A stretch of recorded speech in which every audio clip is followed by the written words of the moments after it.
Objection to that motion right there, Your Honor. I didn't refuse counsel. They've refused me. Them not telling you what you want to hear is not the same as being ineffective, okay? That out of the 5, 2 of them never even called me. I never even was aware that they were appointed to me, and they never even emailed me, called me, nothing. There was no mail, nothing. I wasn't aware that even 2 of those 3 came forward. On record, I want this noted, that they are all workers of this city, and that they do not want to help me in this matter. Well, Mr. Bishop, quite frankly, I'm a little tired of your conspiracy theories that everybody's out to get you or force you to do things. No attorney that's ever practiced in front of me has forced an individual to accept a plea. I have video Nor records. Mr. Bishop. It's my turn to talk. Sorry. Yeah, this one is crazy because Mr. Bishop just burned through 5 court-appointed lawyers, convinced every single one is part of a citywide conspiracy, and now he's in Judge Brandstol's courtroom alone, looking at up to 180 days in jail and a $1,000 fine on each charge.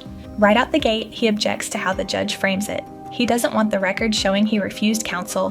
He wants it clear that counsel refused him. And honestly, 2 of those 5 never called, never emailed, nothing. But the 3 who did all said the same thing: take the plea. Every time Bishop said no, a withdrawal followed, 5 times. Bishop isn't wrong that bad representation exists. He just hasn't proven that's what happened here.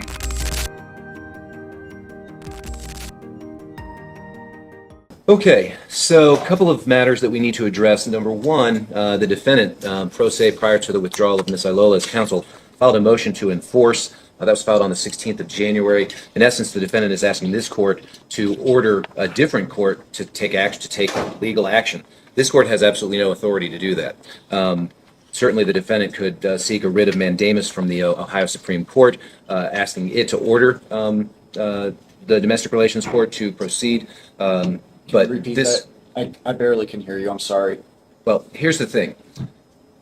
This court does not have any authority to tell another court what to do, all right? So I'm going to deny your motion to enforce. Now, there are certain other steps that you can take to try to get the relief that you sought from this court, but obviously that's something that you would have to do at this point on your own.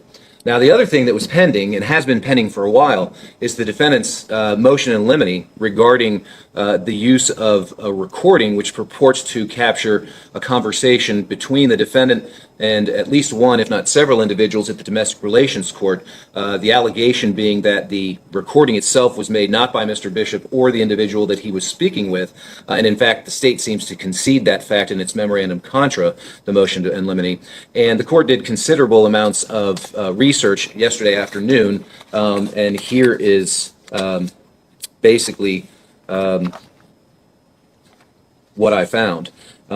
Normally, a statutory violation is not remedied by exclusion.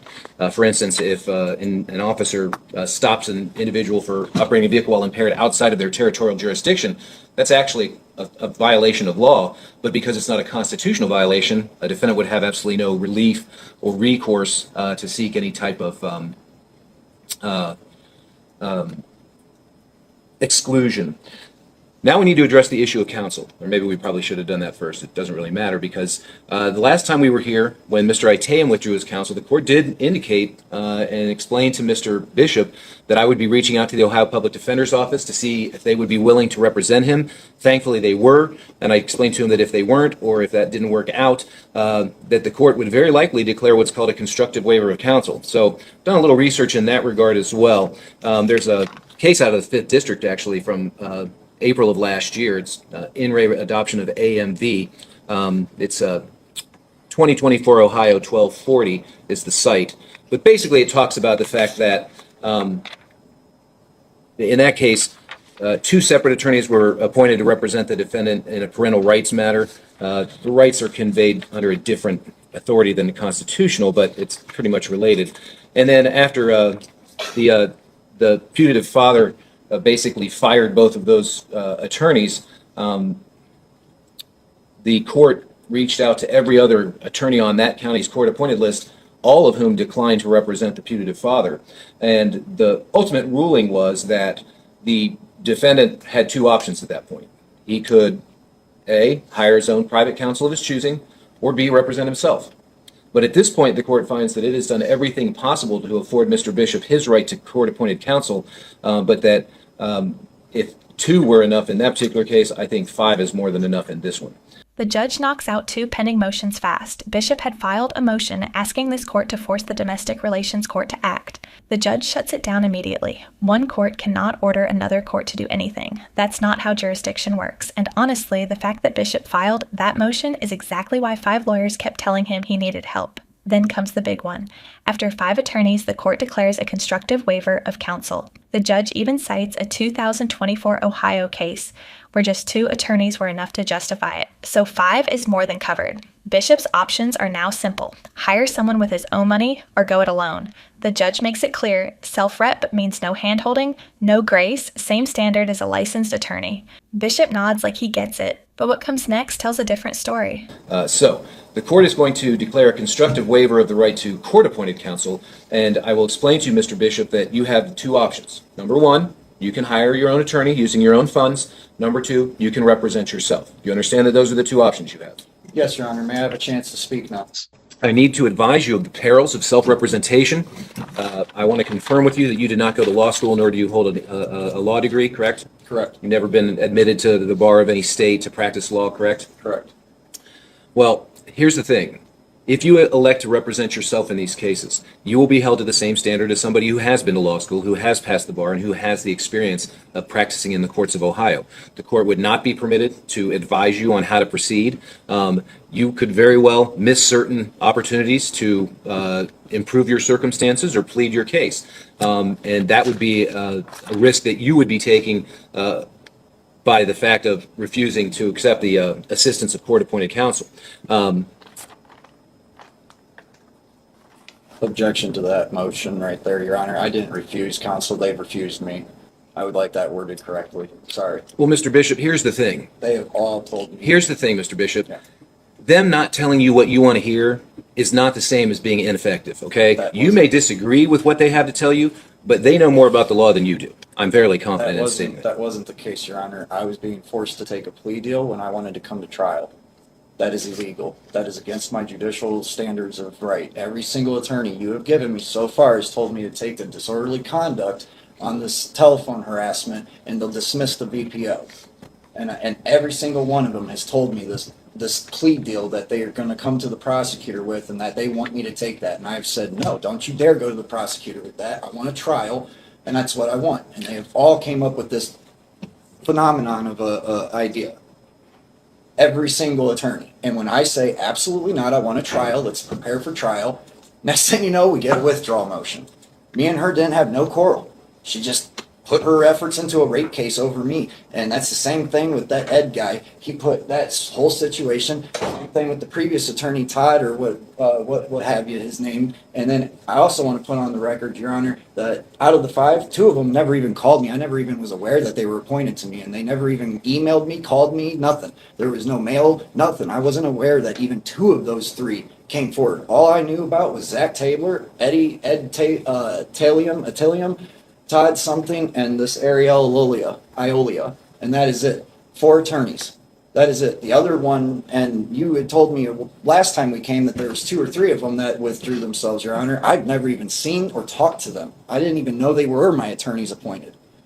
So, on the fairness side of things, I have not had fair representation, so I do want that to be put on the record that I have not had appropriate representation. That's why we've went through so many of them, and there was a $20 million lawsuit against the previous magistrate in this county, and all of the attorneys are aware of it, telling me, on record, I want this noted, that they are all workers of this city, and that they do not want to help me in this matter. If this case already has you hooked, you're in the right place. Like and subscribe to Court with Mia. I cover the most epic, jaw-dropping court cases you won't believe are real. Well, Mr. Bishop, quite frankly, I'm a little tired of your conspiracy theories that everybody's out to get you or force you to do things.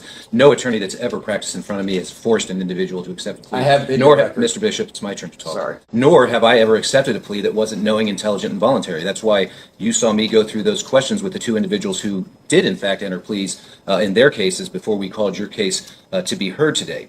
I will put on the record that in at least one of the motions to withdraw, there have been allegations of verbal abuse by the defendant towards their attorney, and there have been informal allegations that perhaps there may have even been threatening language used towards those attorneys. So the defendant's objection is noted, but he has waived his right to have court-appointed counsel by basically plowing through these attorneys, and whether it's 5 or whether it's 3, I can't get anybody else to accept representation of you, Mr. Bishop. Now, certainly, you've indicated that you want to have a trial, and the court is more than prepared to afford you that option. And after today, we will be scheduling this matter for a trial by jury. The court will make a determination as to which case we're going to handle first, because I do not believe these are consolidated, are they? They are not consolidated, Your Honor. Your However, Honor, can you explain what consolidated means? Meaning they would be heard together at the same time. they are not consolidated at this juncture. However, we would be able to try them both at the same time. Well, the court finds that they're two separate and distinct matters, and in the interest of safeguarding the defendant's rights against undue prejudice, I do believe that they're completely unrelated in that one involves an allegation of harassing phone call to court personnel, where the other simply involves an allegation that a phone call was made to a school where the defendant's children were enrolled, but that he was subject to allegedly a protection order that prohibited him from contacting the children in school. So the state certainly is welcome to file a motion to consolidate, but as former Judge Harris of the Fairfield County Municipal Court said, although I won't prejudge anything, you'll lose. That being said, we will schedule this matter for trial probably within about the next 30 days, Mr. Bishop. If you, in fact, retain private counsel, by all means, make sure that they submit their notice of representation in a timely fashion. If you elect to represent yourself, if there were ultimately a conviction on either one or both of these charges, you would certainly have the right to appeal my decision declaring a constructive waiver of counsel to the Licking County Court of Appeals. What was it you wanted to say? I'm sorry. If I don't speak, I lose it. So I'm not my father, so I'm not a professional, as you said. So I'd like to just make a motion right now. I was under the impression we were going to trial today, and that is what I came here prepared 100% for a trial today for the VPO. I am going to ask for a continuance and ask that we push the telecom harassment out for a few months, because I do want to retain counsel. I'm going to sell my father's Mustang and retain counsel. So it's going to take me at least a little while, and I'm in school right now at C-Tech for 5G broadband. So and it's already paid for. I've already put $2,200. This case is over here. My life doesn't stop. I've got kids. I got child support. I have to work, and I got to go to school. So I'm asking that my graduation is after March 20th. We've pushed this out this long. I ask that if we do the telephone harassment, that we do that one past March 21st, so I can graduate. As for the VPO, I would like to make an oral motion right now and agree to your waiver to counsel for myself, and I don't need appointed counsel. I will represent myself on a separate matter of the VPO, and let me get the case number for you, Your Honor, for the record. Do you want me to stand on this, Your Honor? You don't need to stand when you address the court. That's all right. Bishop came in thinking today was trial day. The state had already released their witnesses the night before based on what court staff told them. Nobody was ready, so Bishop files an oral motion to dismiss on the spot, arguing the state wasn't prepared. It's a bold move and not completely without logic. Then the state corrects something that reframes the whole case. The offer was never disorderly conduct like Bishop kept saying. It was always plead to telecom harassment, and the protection order case walks. Bishop had the terms of his own plea deal wrong. The judge clarifies the cases won't be consolidated, which actually protects Bishop from extra prejudice, though he doesn't seem to recognize that. He waives counsel on the protection order case, signs the form, and gets warned one last time. 180 days and $1,000 per charge, both enhanceable to felonies if he ever reoffends. As the prosecution has already stated, we've pushed this matter out forever, and he is crucial for the VPO situation because of his November 7th, 2023 hearing. And he is a crucial, I believe the word is alibi to the, or notice of justice is what I read about, which is why I pushed for the enforcement. But yes, his testimony on that date is crucial to my case, and that is why I believe he should be subpoenaed, because I have a right to face my accusers. He is one of my accusers. Well, actually, the accusation is that you made a phone call, not that, I mean, you can't, I suppose you could attack the validity of a protection order, whether it was actually in effect at the time, but relitigating whether it should have been granted is not on the table. That's not relevant to the determination about whether or not you violated it. So I'm going to grant the motion to quash it this time unless the defendant can show with more specificity the relevance that Magistrate Kokensparger holds to the violation of protection order charge. So, and I want to say this as well. I think you issued the subpoenas in the 1774 case, and that's the one it should have been, and I put these two motions in the wrong file. Okay, so I'm going to go ahead and I'm going to grant both of the motions to quash. As I said, you can reissue your subpoena for our next court date, but you'll have to show with some specificity why you believe that the magistrate has relevant testimony to Well, you provide. have to, well, my question to that, Your Honor, is the validity of my audio that I'm presenting on our trial date, because that is, Well, I wouldn't, let me put it this way. If somebody subpoenaed my staff to produce a recording of court proceedings, I would not be the one who would authenticate it. It would be the person who created the recording. So again, this is something that you're going to have to figure out on your own Yeah. because I can't give you advice on how to proceed. But there is a means by which you can address the appropriate party to produce those materials. And again, that doesn't mean they're relevant and that doesn't mean they're irrelevant, but it means you have to go about the proper channels and seek the proper sources for those things. All right? all right. And then also final for my record, Your Honor, I would like open access to be able to speak with the prosecution. And so the VPO matter on case number 23 CRB 01774, since they are separate matters, I would like to be able to have that line of communication between me and the prosecution open as is usual custom standard.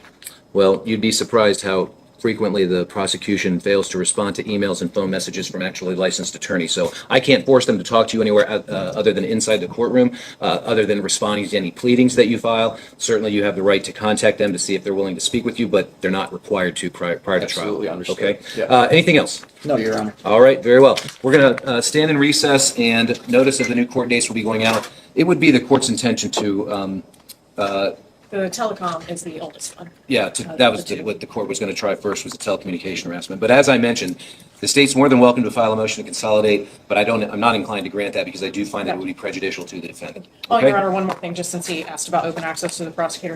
I believe I indicated to Mr. Bishop last time when we were here with Mr. Atayam, and my position on that still stands. I will speak to him in court on the record, or I can speak to him in writing through email, just so that there's no miscommunication and no issues on either side.